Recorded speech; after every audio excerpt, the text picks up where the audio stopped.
Well, let's move on. Let's move on and talk about Brexit. Take it away. Well, I mean, we haven't got time to go over the last three months. I mean, it's a disaster for me on many levels, as you probably imagine. You know, just not from a selfish point of view. There's a possibility that higher education could be completely decimated. Not to mention other industries like the NHS. I was watching last night on Channel 4 News the effect on farming. I don't think.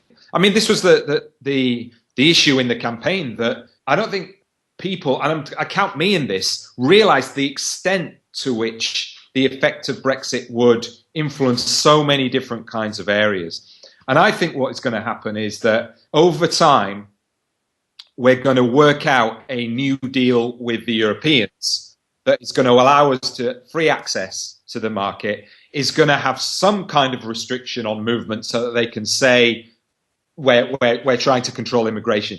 Essentially, things are going to stay the same. And then one day, Theresa May is going to come out and say, it's Brexit, we've done it.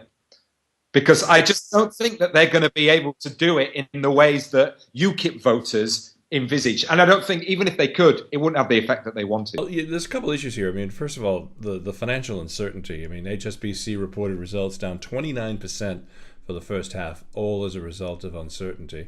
They've come out and said the UK has a 50% chance of slipping into a recession. But the biggest issue is this immigration issue.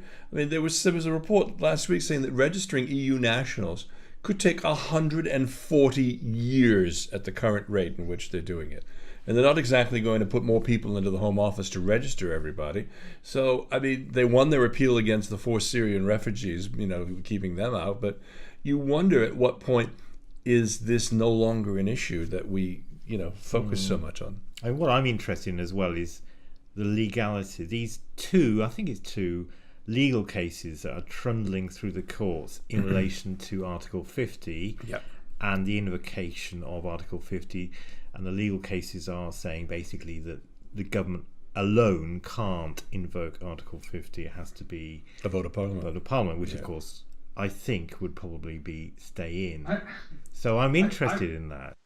I don't think that, but I think the problem with that is if it's seen as a political stitch-up by the country, I think at the next general election, God, it could be, you know, God knows what would happen. But I think that Theresa May is aware of that. So she's got to come up with some kind of solution that makes it look as if the Brexit has been done in some certain way.